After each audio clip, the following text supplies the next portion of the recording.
Welcome to the Giving You Everything podcast. Jessica, how are you doing today?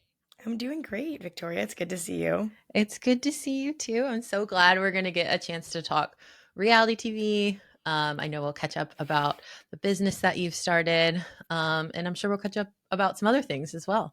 Yeah, things will probably pop up. I think they will.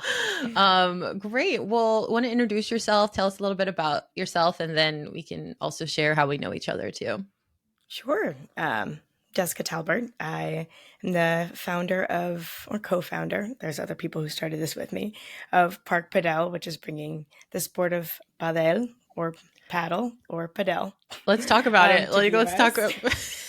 We'll talk about it when you're done introducing. But yes, let's get No, the name we right. definitely have to talk about the name. It's so funny. There was like, for the first time, they're showing like Padel on TV. And the Yeah. announcers, who I'm sure they borrowed from other sports, are up there like trying to say the name, and halfway through the match, they're like, I don't know what to say. I don't know what do I call this? This is exactly how I feel sometimes when I'm like, oh, I'm working with Park Padel, and then I'm like, I say it to you, and I'm like, am I saying it right? So I think we confuse people too because we also changed our tune halfway through. Um, yes. so Well, since that's you're honest. introducing yourself, why don't you tell everyone what Padel is, since we're talking about it and we're saying it a lot. So it's a sport first and foremost, and it was started in the 1970s in Mexico, in Acapulco, actually. Mm-hmm. Um, very rich man's mansion. He had a tennis court and found that a lot of his balls were just like going over the cliff, as happens when you have a mansion and it's on the side of a cliff. I know, problems I don't know about. So he put walls up instead, and then Yeah. realized that like there's a game to be had here if if the ball stays in play and it hits a wall and you can play it off the wall. Um, Oh. yes. So So after how is it that, different than like, is pickleball just tennis?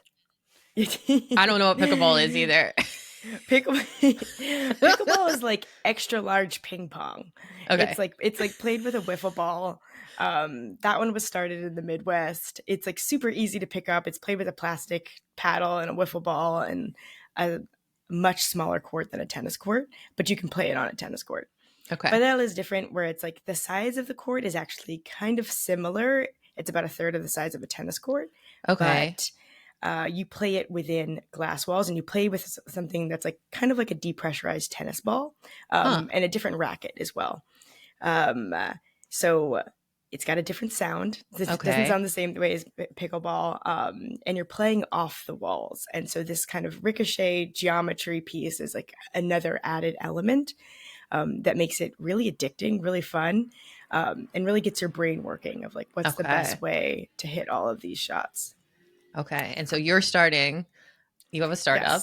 Mm-hmm. Yeah, so my co-founders and we all lived in Europe last summer, and we were riding our bikes in Portugal. And at the time, I was learning how to play tennis, which learning a sport in your 30s sucks. It's Victoria kind and of, yeah. well, learning that sport in your 30s, this sport's much easier. But I was having Okay. such a hard time with Yeah. tennis, and I Well, saw when you're people playing this. competitive too and you want to be the best at it. Oh, this is also true. This is also true. I was like, why am I not the best at this within 5 minutes? Let me throw my You were racket like, over I'm going to be this Serena fence. out here. Like, it's like I get Every it. time my partner, who's like also my business partner, would give me like notes, I'm like, no notes. I got this. I did not have it. It's bad. And he like plays tennis too, right? Yeah, for sure. He's played tennis his whole life. He should totally give me notes. I definitely needed notes.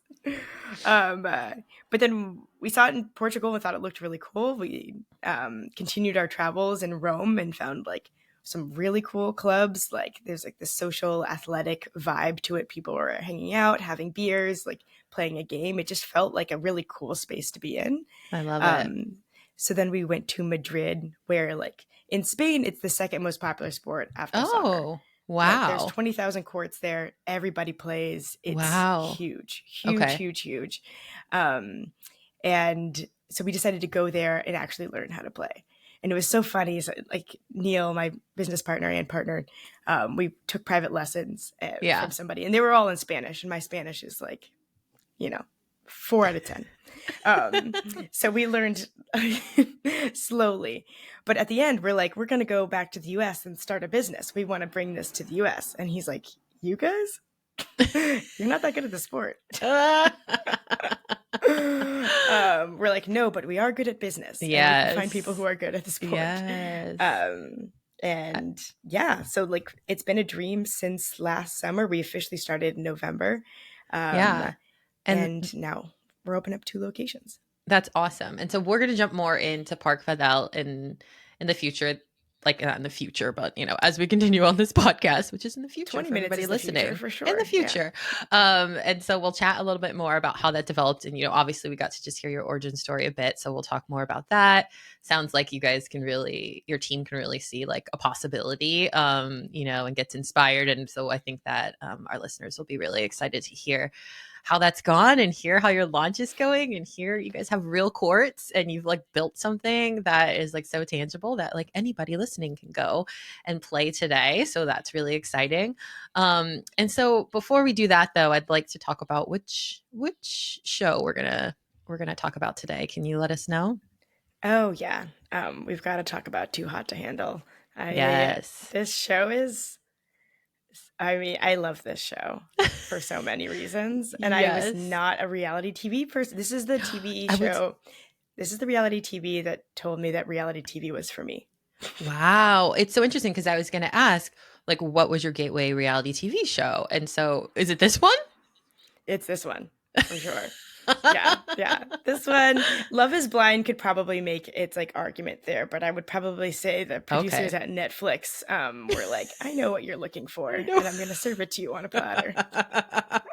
I love this. Yes. Okay. So Too Hot to Handle, we're going to talk about today. And even before we jump into that too, let's just share like how we know each other too.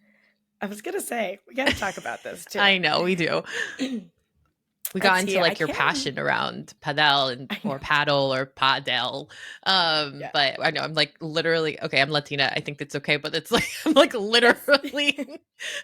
So am I. Like being, yes, I'm like, I'm literally like being offensive to a whole language, but I think in my head it's like padel, but it's padel. There it is. Yeah. You're right. It's like padel. There's an accent over the A. You're right. Oh. Yeah. Thanks. You know, my dad will be proud. Okay. So yeah, how do we know each other? We played rugby together at Stanford. This is another sport that's popular in Europe and not as popular in the US. It's like kind of my thing. But you were maybe a couple years older than me. You were definitely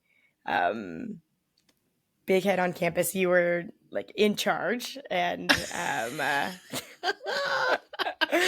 was like being a rookie under you. 20 and in charge. Yeah.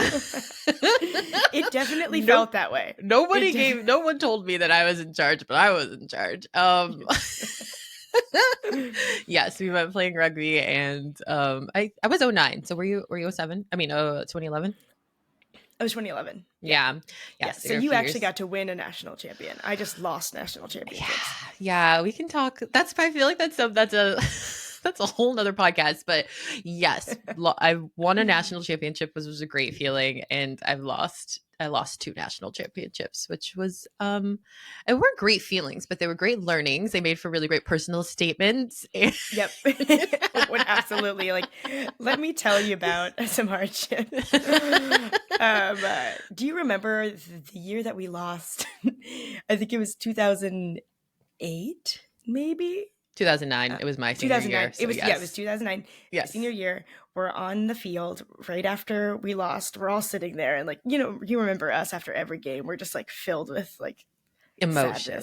And, like, yes. Distraught. And Griff goes to us. Our coach. Well, our coach is like, well, you're a better looking team. I do not remember. I was like, that's not the right thing to say at all. And I think it was also like so out of character, not out of character, but True. out of character, not truly out of character for him, but out of character for him during a game that you were like, wow, we really sucked. If Yeah, it's the for one sure. comment that he That's had to the say, one which comment. that game we definitely got stomped into the ground at the end, which was a little tough. I think we had like a bunch of players that got hurt, a bunch of people that like maybe these people got red carded. I can't ever, is Oh it even no, red I know carding? exactly what Sinbin? happened, and I replay it in my mind all the time. I know if he had just subbed Spicy in for me, we would have been fine. He ruined it's okay. We won't get into it, you guys.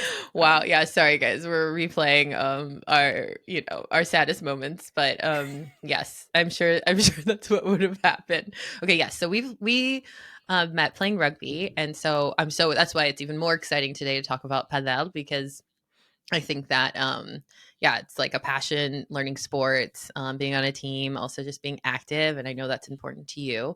And in the meantime, we'll Totally. talk about being active on reality TV and not being active with your lips and your body on this show Too Hot to Handle. So for people who Nice. haven't seen Too Hot to Handle, because I just wonder like who out there has been watching Too Hot to Handle. I thought maybe I was the only one who'd ever seen it, but there must be more of us. So like I definitely think comment so. below if you have a favorite season. But Jess, do you want to tell us like lay the land for people who don't know about what the premise of Too Hot to Handle is?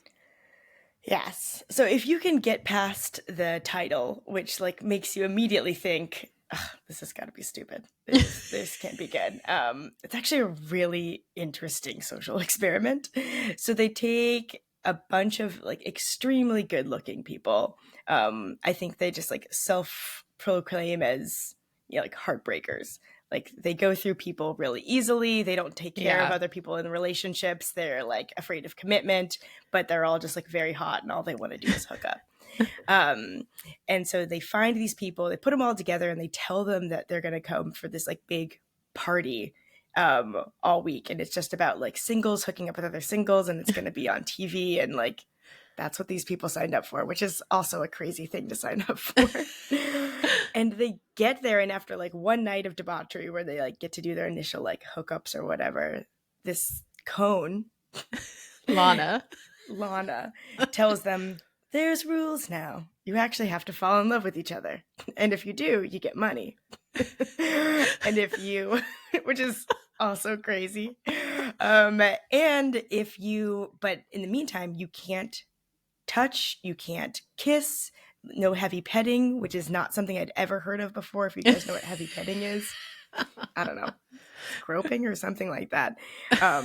But her whole thing is like, I can see, I have eyes everywhere. And if you Yeah. break a rule, you've got like $100,000 in the pot, and every rule you break takes money away from that. So Yes. like, wake up the next morning and everybody's looking around like, did anybody hook up? Is everybody good? And then Lana's like, you've lost $36,000. And then everybody's on a witch hunt for who broke the rules.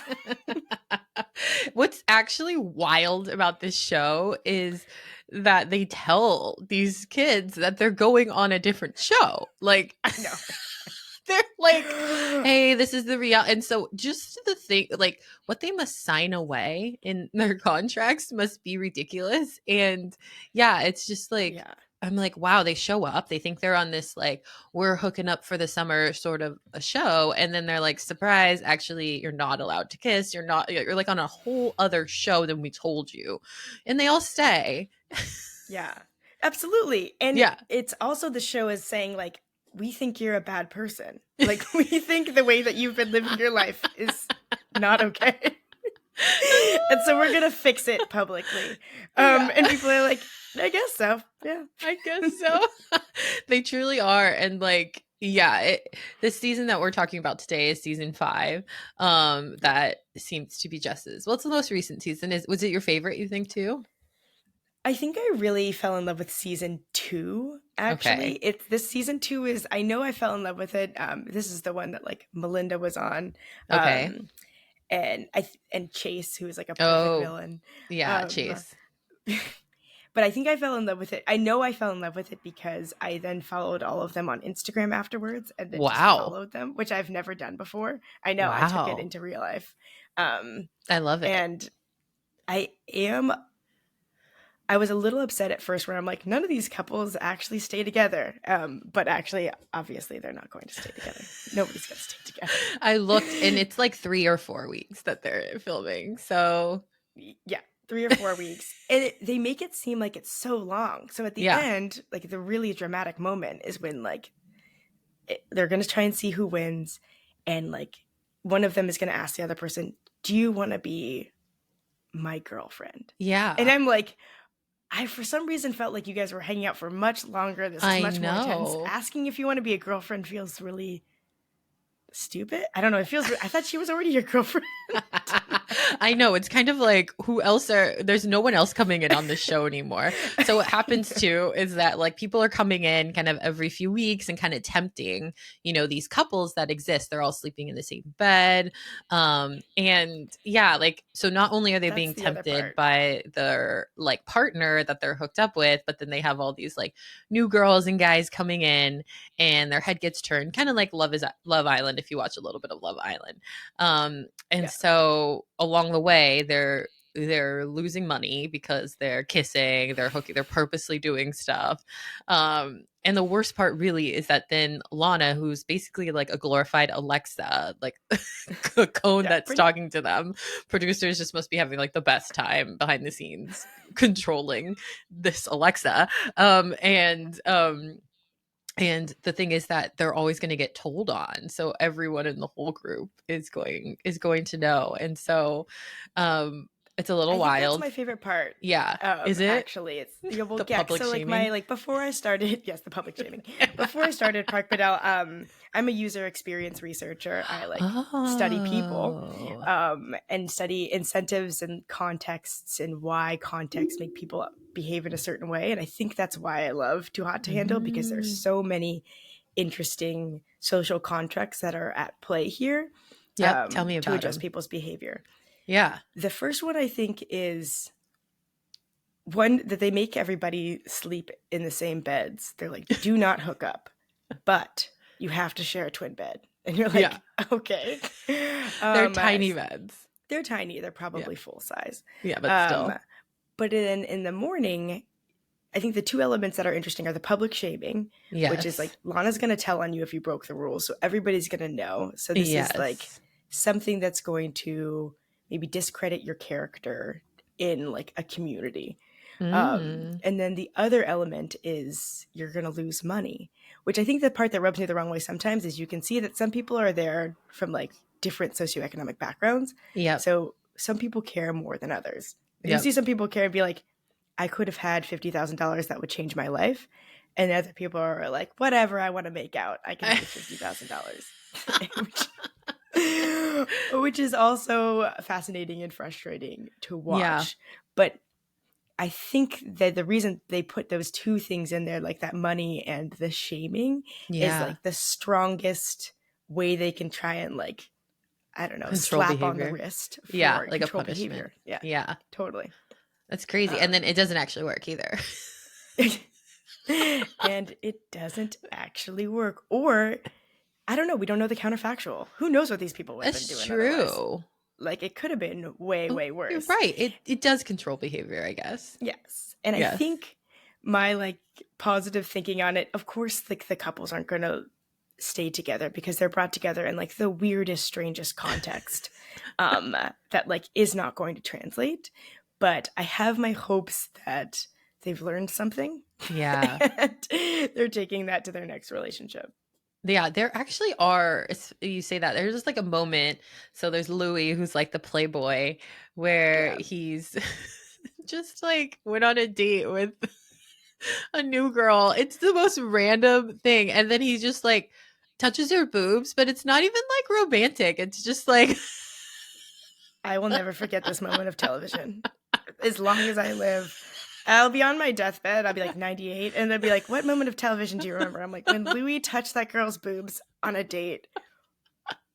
Why? but it was like, it wasn't even like romantic at all. It was just like, she was like, do you want to touch my boobs? And he was like, sure. And then like, I think he was just like, I got an opening. Like, why would I say no? This is a great opportunity. So gross.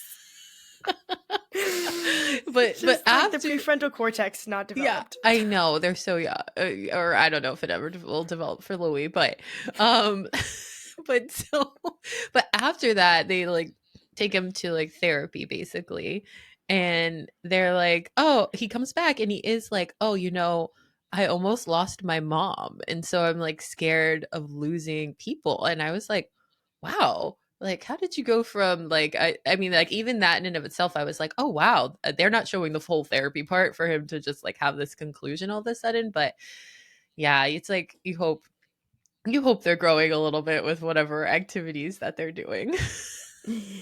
Yes, and I think it's like just that confrontation. Like nobody's ever like hell. They probably haven't really had to be accountable, and this isn't Yeah. accountable in a really public way. So even if it doesn't work out with the random smattering of people who are there, like that'll probably stick with you. Yeah, absolutely. Okay, so did you have a favorite couple of the season, since it sounds like you get invested in some of these couples? I did get a little invested, Oh. and it was actually from season two. Okay. It was Melinda, and she actually was with Marvin, and they left together. I think they maybe won. Oh. Um, Okay. but I was more invested that she dated Peter after the show because I think she had a Oh. flirtation with Peter on the show. And I see this often a lot as I follow them on Yes. Instagram that a Uh-huh. lot of them who I think are in closer proximity, who didn't get Yeah. together on the show, actually continue to hang out afterwards. Um, Yes. it's probably because it's good for their Instagrams, but Melissa and Peter dated afterwards and they dated for like a couple of months, a good amount of time. Yeah. I was really excited for them. But then they publicly broke up on TikTok um, Wow. What did that look like in on TikTok? 2022. Like, was it in a dance? I didn't know. I don't actually remember what it was like, but which I do feel like it's an interesting thing where they have to like Yeah, make it known, you know? Like we have to get ahead of the story or absolutely. somehow, otherwise people are just Yeah. gonna guess. Oh, absolutely. And like they do, like I feel like they'll have sponsorships together and things like that. So they do really have to get ahead of it. Okay, well, I'm so sorry for your loss, Jess. Did you like anybody from season 5? Any couples? I don't know why I was rooting for Louis and Christine. I mean, like, I don't That's think I because we should have love been. Christine because I she I is just did. I did. Though dynamite. yeah, she is dynamite. And like her hair was like goals in every single scene. She's gorgeous. It's like obviously just like models on this show. Yeah. I was rooting for them. And so I did want them to work out, but it was clear it wasn't going to. I And think the then second he touched her boobs, I was like, this man has terrible decision making. It's not going to work out. I know. I mean, he did leave the money at the end, but I felt like him and Alex, they both left 25,000 and then decided to be in the relationship, which I thought was like a lot, like to ask people after 3 or 4 weeks, like actually like to force them to be like, you have to say leave the house or be in a relationship. With somebody you met 3 weeks ago. Yeah, I know. absolutely. I think, It's but crazy. you know that the backlash, like Yes. again, like the public backlash of Yes. choosing That's $25,000 what they over were her is deciding. like, They're like, yeah. "Can I get $25,000 in a sponsorship?" A little, in some of these, like, yeah, like, yes, absolutely. So I think definitely. Louis regretted it a little bit. You could tell at his after interview. He's like, I'm not Oh, going to really? lie. I thought about it. It's a lot of money. Well, and they clearly weren't together after. What I thought was hilarious was at the end. So Dre, so if you haven't watched this, go watch it. But Elise and Dre, or Elise wins, which I'm sure Yeah. Dre lost just because he like screwed over one of those girls. So I'm sure all the girls were like mad at him. Um, and he's all, he's talking about his family the whole time. I don't know if you caught this, but in the last scene, she gave him, the 50K, and he's like, I'm going to the strip club when I get back to Atlanta. He did not say He this. said that, and I said, No. which, okay, like, I probably would do the same thing if I won 50 grand. Like, it might be the first thing I would do too. But like, I'm like, you've been talking about your family this whole time, and now you're like taking it straight to the strip club. And I especially for Elise is like, I won, Yeah. but let me give you half. Yeah. And she's like, I want to go spend that on a strip club. Wow, I totally missed that. But now, ugh, and I was feeling kind of good about Dre before this. Yeah, it's over. Yeah. Yeah. I mean, his abs are so perfect. Like, there's no way. There's no way that he could be that great. I'm so glad you said that because yeah, there's like got to be a weakness somewhere. If those Mhm. are perfectly sculpted abs, Like, what is he doing? How do his you abs gotta have a look like shortcut. that? I don't. I think they. Oh, I think they came like that. I think he they came came. out of the womb like that. Yeah. Oh, popped right out with those abs. Um, okay. So, yeah, like, so I guess it's like, what are you kind of looking forward to in season 6? Like, what are you hoping happens? And I mean, like, I think. also, like, are Yeah. there challenges that I guess there's not really challenges, but are there like the situations that you like them to be in that you'd want to see more of? Yeah. I think the tough part is they still have to lie to these people every time. They have to lie, and tell them. I think even season 5, they still lied, and they're Yeah, like, they "You're doing still it. It's lied. like you're like this love boat thing," and you're like, "No, never mind. It's too hot to handle." Dang it. But and I've seen it in Love Is Blind too. Is that there is this element of knowing and wanting to get onto the show and knowing what Yes. the show is about. Um, Yes. that kind of ruins the magic a little bit. Um, and so for season 6, I would like for them to find a cleverer way to get around that. Like to Like one of tell the them? things I don't know what the solve is. Like I have you watched The Golden Bachelor? Have you heard of The Golden Yes, we're Bachelor? doing the Golden Bachelor on the show. Oh, nice. I Yeah, haven't watched it yet, but I was so it's happy so when they good. did that because I'm like, those people aren't trying to get famous on Instagram. Like they're like actually probably trying to find a I know it's love. always the first version of the show where, yeah, though I watch it and like I don't think that's why they came on the show, but I do think like now they're kind of like they're ready for their Oh Instagram no. fame. Oh man. They're like, actually, this is And a they're new gonna get world it for because me. there are some great people on the Golden Bachelor. Oh man. I really want to watch it. It still has commercials, doesn't it? Doesn't it? Yeah, it does have commercials. Can't do that. I think this is also where Netflix got me into reality TV. They like had Mm. the interesting setups and no Oh, commercials. you're too efficient, Jess. I have to time. Ruthless. Entrepreneur. Okay, so you're hoping that they get around um like the what's it called? Telling them or just not having like kind of the Instagram.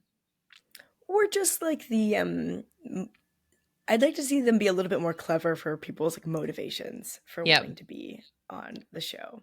Because I do think that the growth, I think that like accountability actually can change people.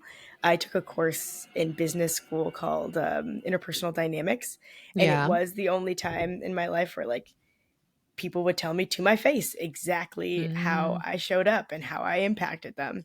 Um, and like sometimes you have really good friends, you have good homies who will do that for you, but not always, and it's really hard to get from like people you don't know that well. yeah. And I've definitely been different ever since then, probably for the better. So I want them to have that experience, Yeah. um, in a more honest way, I guess. Yeah. I would love that. It also sounds frightening, but Oh, it's yeah, like terrifying, it's the worst. Yeah. um awesome. Well, hold on one second. Out of here. Out. Out. Out. There's literally no room for you. Out. Oh my goodness. Is your dog? Yes. It's like every like all around right here, like making noise. I'm like, there's literally like no space. He's like 60 pounds. Uh, He's okay. like, what about right here? I know. Yeah. I was like, yeah, I'm gonna strangle you. Um, okay. So what have you learned from watching reality TV that you take with you in business? This is a really great question. I was like, what have I learned? But I think the big piece is like if you really want something to happen, if Yeah. that's love or fame or like success, you really have to put yourself out there in Yeah. kind of an uncomfortable way. Mm. Um, and I think I see that on these reality TV shows. You'll see that the people who kind of hang back, who are a little bit more like protective of themselves or like don't lay it on the line, like they end up just getting kicked off the show or Yeah. like no airtime, right? There's really nothing in it for them. Yeah. Um, but that vulnerability, that like Mm. being forward and just being like, I'm going to be myself and I'm going to put myself out there. And then getting the learning that comes back from that, getting the airtime that comes back from that, um, kind of sticks with me. And I think Yeah. about that too for us, as we're trying to start this business. And self marketing is not something I like Mm. at all. But I do like introducing people to things that they'll love. So I'm like trying to Yes. lean more into that. Yes, absolutely. And I mean, the vulnerability is so important. And as an entrepreneur, I feel like I saw this recently where it's like you have to get your ideas out there. And sometimes that means you're in the front and you're saying them, but you're getting your idea out in the world. You're getting the impact that you want to have out in the world. And so by putting yourself out there and doing that, that's really it's going to impact other people's lives. And so, yeah, I think it kind of floats with the line of, I think particularly being women of color, sometimes it can feel like, oh no, like, is that too much? Am I being too much? Or am I being too big? And so, yeah, Yeah. absolutely. I think that definitely resonates. Yes. Am I being too big? I think, yeah, my biggest fear is that Mm, potentially I think I'm bigger than everybody else mm, thinks I am, like that there's a mismatch there. And mm. I spend a lot of time trying to make sure that I'm like, I understand how people perceive me, and how I want to be perceived at the same time, that they're around the same thing. Yeah, and having that like perception of other people is so important. Like, of like understanding how people are perceiving you and how you float through the world.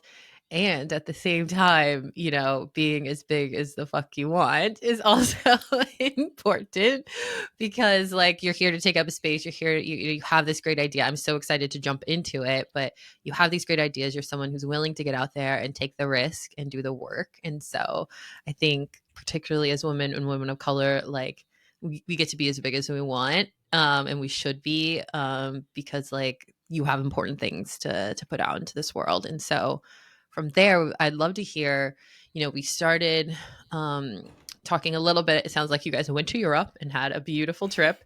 And then we're like, let's start a new business, which is so brave, so courageous. So can you tell us kind of after you were inspired by not being Venus, but maybe being the best at Padel.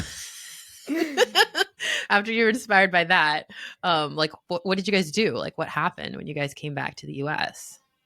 um, it's so interesting because we're two of us went to Stanford. We all worked in tech, like just in the Silicon Valley area. All the businesses that get started are like from your laptop.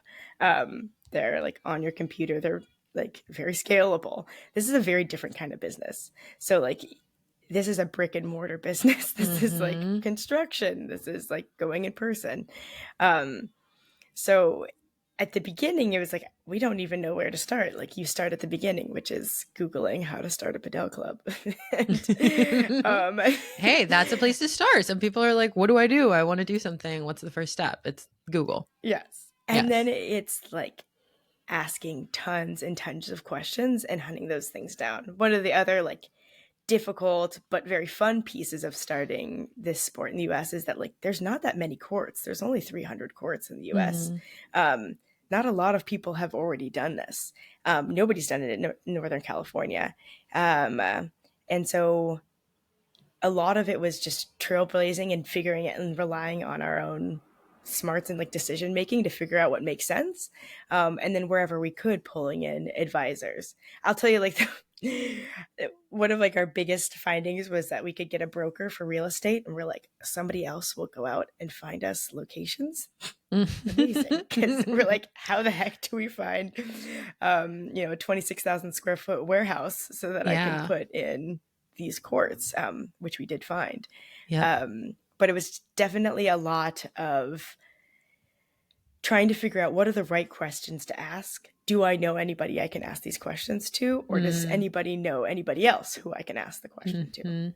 Yep. And letting it snowball from there. So, yeah, it sounds like you guys were active. Can you tell us actually a little bit, if we back up, about your co-founders? And I know we jumped into Park Padel a little bit, but kind of what your business is and like what you guys are doing in the Bay. Yeah, for sure. Um, so my co-founders are Katie Lampert and Neil Chinani. Katie actually also played rugby with us She in did. college.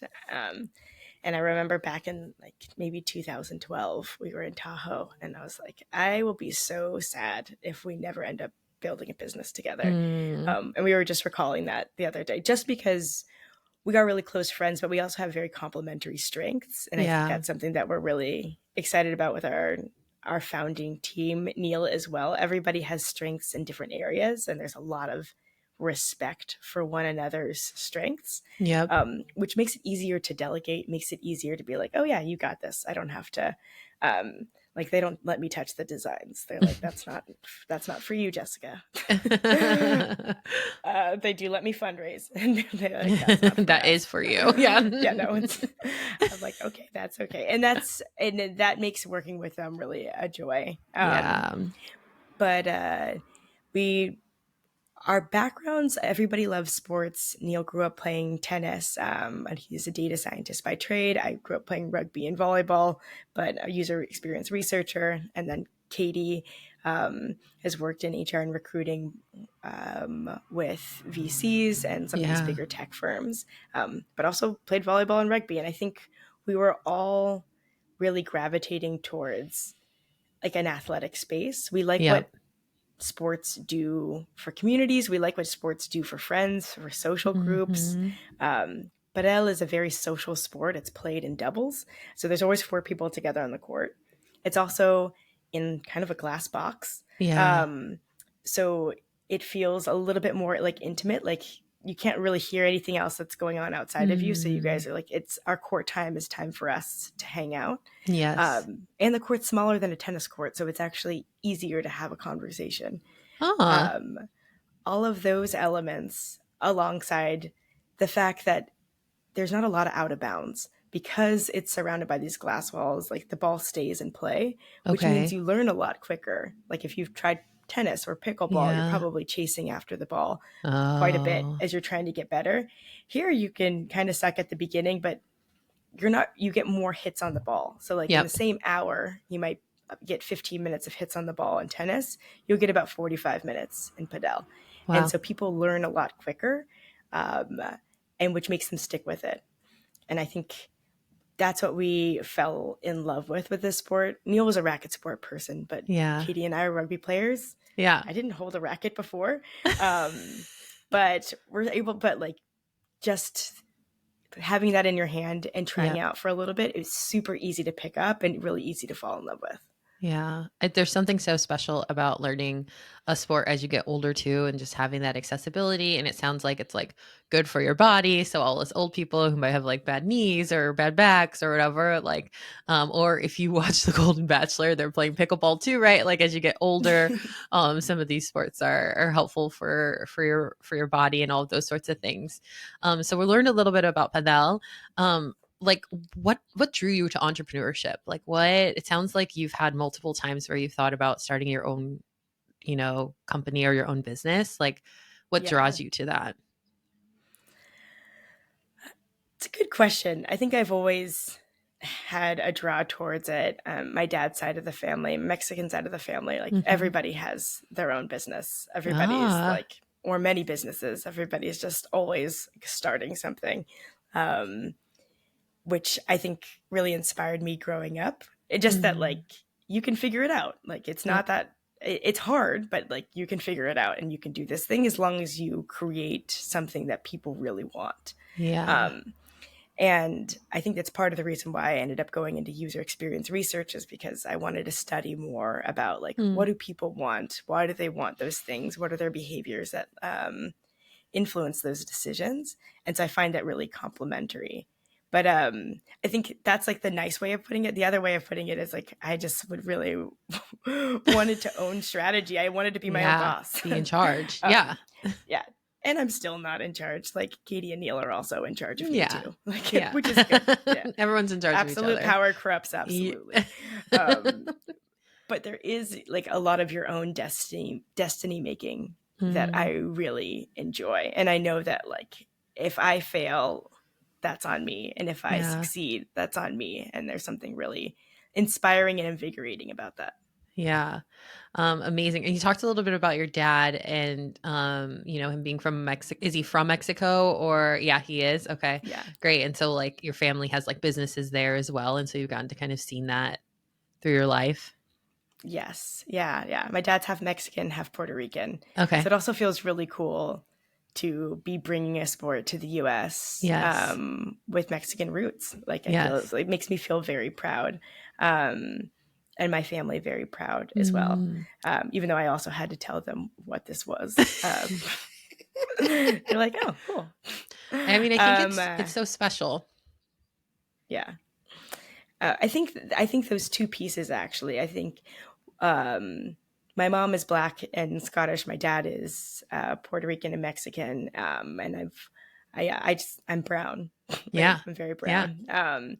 And most of my life is like moving between those identities, molding Yep. those identities, owning that identity Mm-hmm. as a mixed race person.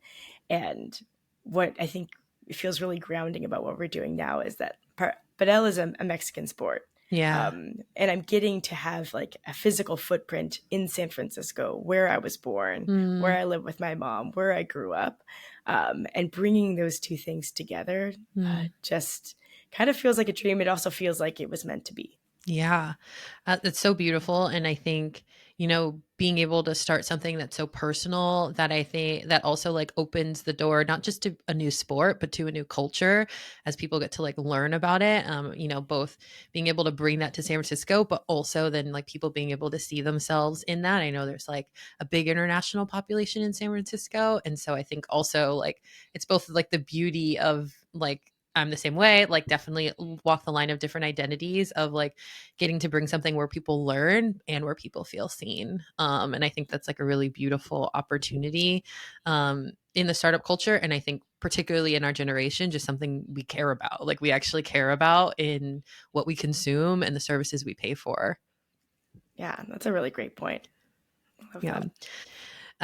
So as you guys were getting started, were there like big mindsets that you guys, you had to kind of battle and get over, or that you guys are still kind of working through? Yes. You're like, what's happening today? What's happening today? Yes. The good part of that is I think we're all like leaning towards strategic, all leaning towards like ideation and learning. We like love being in that zone. Um, which it makes it really fun to come up with new ideas and like ideas for the future and like focus on Yes. that. And then but that can also keep us in ideation phase a little too long. Like Yeah. you can stay there like dreaming, and then I think I'm a little bit more on like the execution side where they have strengths in the other spaces. So then it can be kind of hard to shift our mindsets of moving from okay, we've gone from ideation, now we need to go do the thing and make Yeah. the thing happen. Um, and so which is still fun but also challenging. And so I think you helped us recognize that was an issue. I'm coaching Jess and her team. So I'm coaching them, which has been a lot of fun. But yes, so We I really have a little appreciate bit a it. little bit of insight. We didn't realize that. We're like, oh, that's what it is. But it's amazing how powerful just like kind of understanding your limitations or like Yeah. everything that we bring together as a team and look at like what's missing. Oh, like just looking at it and having that transparency, and then we know like, oh, that piece is missing, makes us all like excited to go fill that space and Yes. actually fill that space. Yes, I think just you're right. It's like having understanding what your team. It sounds like, I mean, you guys. I know you guys have a ton of like complementary strengths and skills, and then also understanding. Okay, like what are the things that drive us forward that are the same that we might need to like bring in something else or be aware of, or where are blind spots. Because usually, our strengths are those double-edged swords where, they are making us, we love ideating, we're so good at it. And then it's like, okay, how do I kind of like not over dial in that area? And so important. And you talk about, working with, your partner and your best friend. So how has that been? Yes. Like, how have you guys navigated working together? Yes, yes. I'm with my best friend and my fiance. We're Mm-hmm. building this company together, and we're actually all living together at the moment. Um, I think if you read that on paper, you might be like, "Oh my god, Woo, what are you woo, what are you thinking, woo, Cyrus?" woo. But there's just nobody else in the world who like I just Mm, respect the heck out of them, the way that their mind works, their strengths. Um, and in that respect and love and care, like they are the first people I will trust to tell me no, yeah. to like change my point of view, to change my mind. And I think that's a really important piece Mm, to have in a founding team, which is a strong opinion held loosely. Like, be ooh, okay to be wrong. Or yep. if you get a better argument, then go with that one. Like, that's why diverse teams are so Mm, important. Strong is, you can't just have a diverse team with different points of view. You also need the other people to be able to listen. mm, And so I think one of the things that as a founding team we came into in hand was that base level of respect, and almost to the point of reverence. I really do. I think they're like the smartest people ever. yeah. And they also very much know that they can gang up on me. That if the two of them agree on something, there's no chance that Uh, it's going to get my way. And that's true for every part of the triangle, right? Like, yeah. and so it has been working very, very well. And also, I think we like to have a lot of fun, and it's a Yeah. sport. At the end of the day, I think it also feels really good for us to just get on the court and play. And so it's a really great way to relieve tension, Yeah. and any frustration that might build up, because we're also protecting our personal relationships outside of just the work relationship. Amazing. And you still have your full-time role, right? Oh yes, I am still doing. Yeah, I am doing full two full time jobs at the moment. Yes. And so Which, how do you balance that? who's balancing? No, I'm just kidding. Yeah, maybe you don't. How do you work through it? Well, I think, let me put it this way. I think if my full time job is as a user experience researcher, if I didn't like it, if I didn't Yeah. want to do it, I wouldn't. I wouldn't. Like, I'm not one of those people who can just like, grit through a thing that like I really Yeah. hate doing. Yep. Um, but the truth is that I love that role. I love that job. I love being able to Mm, be tap into that like intellectual insights finding side and just listen to people and yeah. find insights and study and present strategy based on that. Um, that's a part of my brain that I really love doing. And I'll get to do that in this full time job too, especially as we get busier and busier. I will have to quit my other job. Yeah. Um, but in the short term, there's still two things that I love. Both of them I love doing Yeah. equally. So I'm okay with spending time on both. It's Um, so yeah. It's so interesting you say that because so many people, I think, are running when they're starting a new business or they're starting something new, they're running away from something they don't like. And then it can, I work with people all the time. It can be really difficult in that middle time where they're still having to put a lot of time and effort into their full time role and they hate it. And they're really just waiting for the business to, get up and running, which, like, being an entrepreneur is hard. Like, it takes a while. It always takes longer than you think, like maybe 2 to 3 times as long to, like, be making the amount of money that's really going to sustain you. And I think it's so interesting that, you're talking about really loving, your current role and letting that probably give you some energy for even when you're stepping into, the space with Park Padel. Absolutely. And I think um, I feel lucky in that space. I think that I know that with Park Bedell, what I would do is want to build something new and grow something from the Mm. ground up. So that will always pull me eventually towards there. Yeah. At the same time, user research always like scratches that like intellectual itch. Mm. Like it's so fulfilling to be able to do, but not necessarily the career path I want to go up long term. Yep. So seeing kind of like the day to day in the future in Park Padel and then the day to day in user research makes it actually a pretty good match for the short term. Awesome. Awesome. Okay, great. Well, you're also, you're Black and Latina and, mixed race, and you're in, I imagine, an industry where you might not be, it might not be led by a dominant culture. There might not be, I don't know if there's as many women. Actually, I don't know much about the industry, and you said there's not a lot going on. So Yeah. how do you kind of navigate maybe not being in the dominant culture? Yeah, I don't know if how do you kind of think about leading in that space in and of itself? This is a really interesting one for me. There are a lot of Latinos in this business Ah, here, so that part actually feels like community, but amazing. not a lot of women. Okay. Um, and for better or for worse, I've spent a lot of my career being able to be surrounded by a lot of really powerful women. I started my Ah, career at Gap. A lot of yep. the executives were women. The tech companies that I've worked for actually did a pretty good job with Mm, diversity, like Lyft and Chime. And here, I'm working a lot with male intense energy from like our general contractors yeah. to construction to just even court providers Yeah. across Europe. And it's interesting to me. I'll hear comments or things that are just like, well, it doesn't look pretty, so I'm sure Jess isn't gonna like it. Oh. Like, not that Neil won't like it because he's a guy and like he doesn't care about pretty, but like Jess does because she's a girl. uh, Um, and you'll get those kind of comments a lot that are like fairly frustrating, or you'll get yeah. like a lot of like older Latino men who are like don't understand things about like gender and identity, and will say a lot of things that are pretty tough and rude.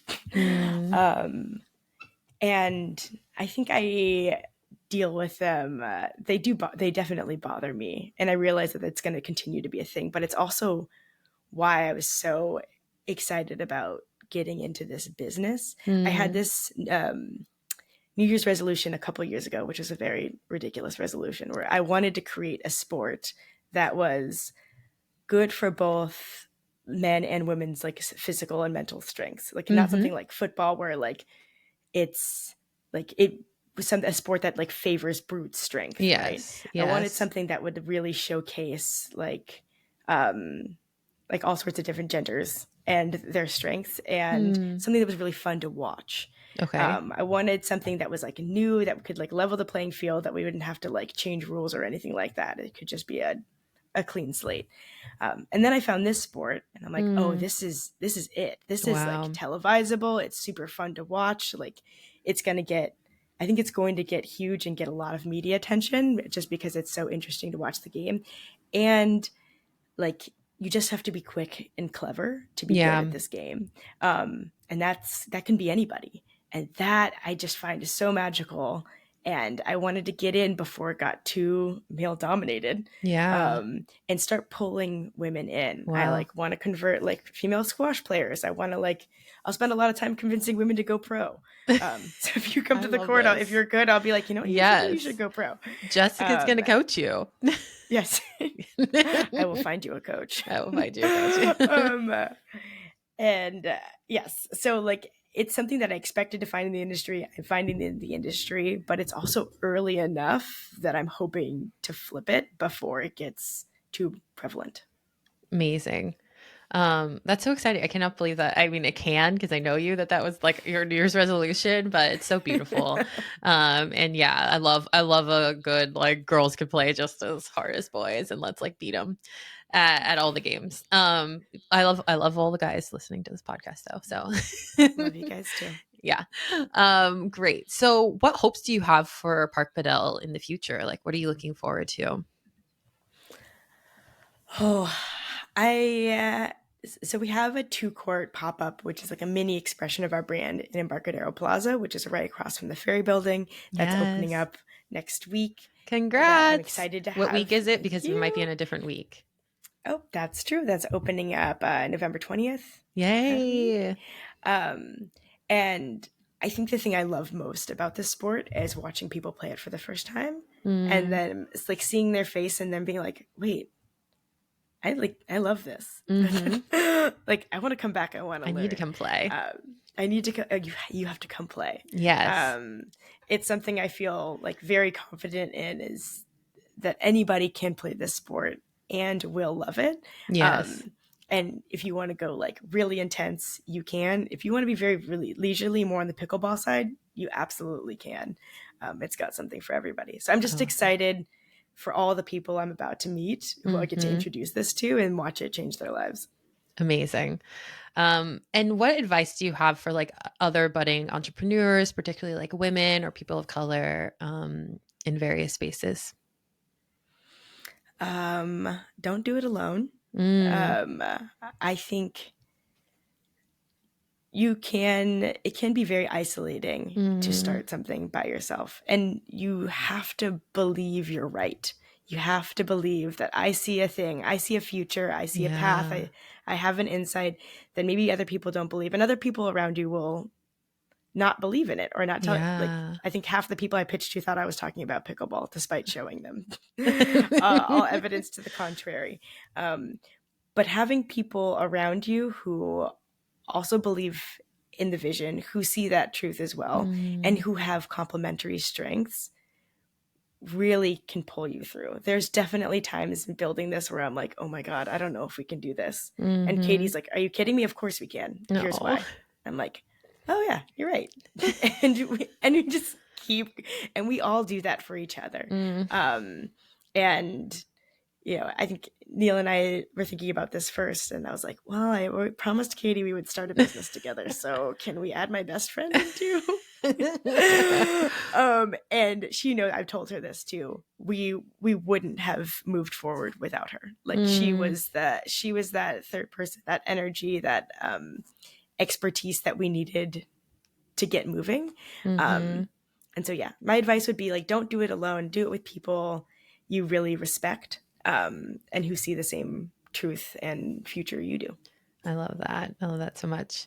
It is hard and just like, yeah, believing, kind of just believing, knowing, okay, this is right and the right people will be attracted and the wrong people will bounce off. It's so hard, but it's so important when you're starting something new. Um, okay, so we talked more about Park Padel, and then finally, like, what other shows should we be watching? I know that Too Hot to Handle might be your main reality TV show jam, but have you seen anything else that's been good? What else have I seen? Oh,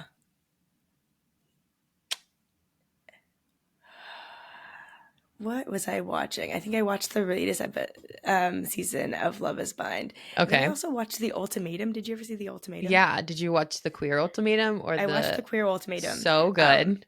which I thought was so good, really interesting. I was a little worried for the people on there, and the amount of therapy they might have to go through afterwards. I was like, that's a lot of trauma that you're putting on TV here. Um, It was a but lot. once again, I was like, Netflix did it again with No commercials. crazy, like no, did No it again with no commercials. commercials. Good job.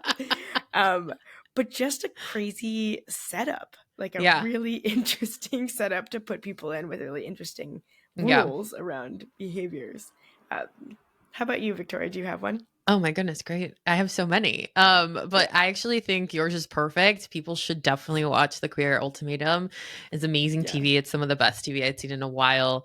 But you're right. They, they definitely might need a little bit of support after that. As in most of these reality TV shows. yeah, But yeah, there'll be more reality TV on upcoming episodes that I definitely do I do want people to watch. And yeah, I just appreciate you being here so much today. And where can it's people so fun to find talk to you? you. Yeah, where can people Yeah, find you? Where can they find Park Padel? Like, where can they find more information? Yeah. sure. You can follow us on Instagram, Park Padel, or you can go to our website, parkpadel.com, Padel. Um, and we'll be there waiting for it. You can email me at hello@parkpadel.com. I answer all of them Ew. personally. Wow. Yeah. And they will accept you no matter how you pronounce padel. Yes. You can Yeah. say paddle. You You could can say say paddle. padel. You could You can say Yeah, so padel. don't let that stop you. Don't let that stop you. I've decided that they're all correct. Yeah. Yeah. I mean, it's an inclusive sport. Everybody can come in and, however they say it. Well, Jess, I'm so excited to continue to watch you guys grow, to see you guys flourish in San Francisco. I'm going to come play. So, Yay. I'll be out there and I will definitely show y'all on Instagram. So, Okay. yeah, thanks for joining me today. Thanks, Victoria.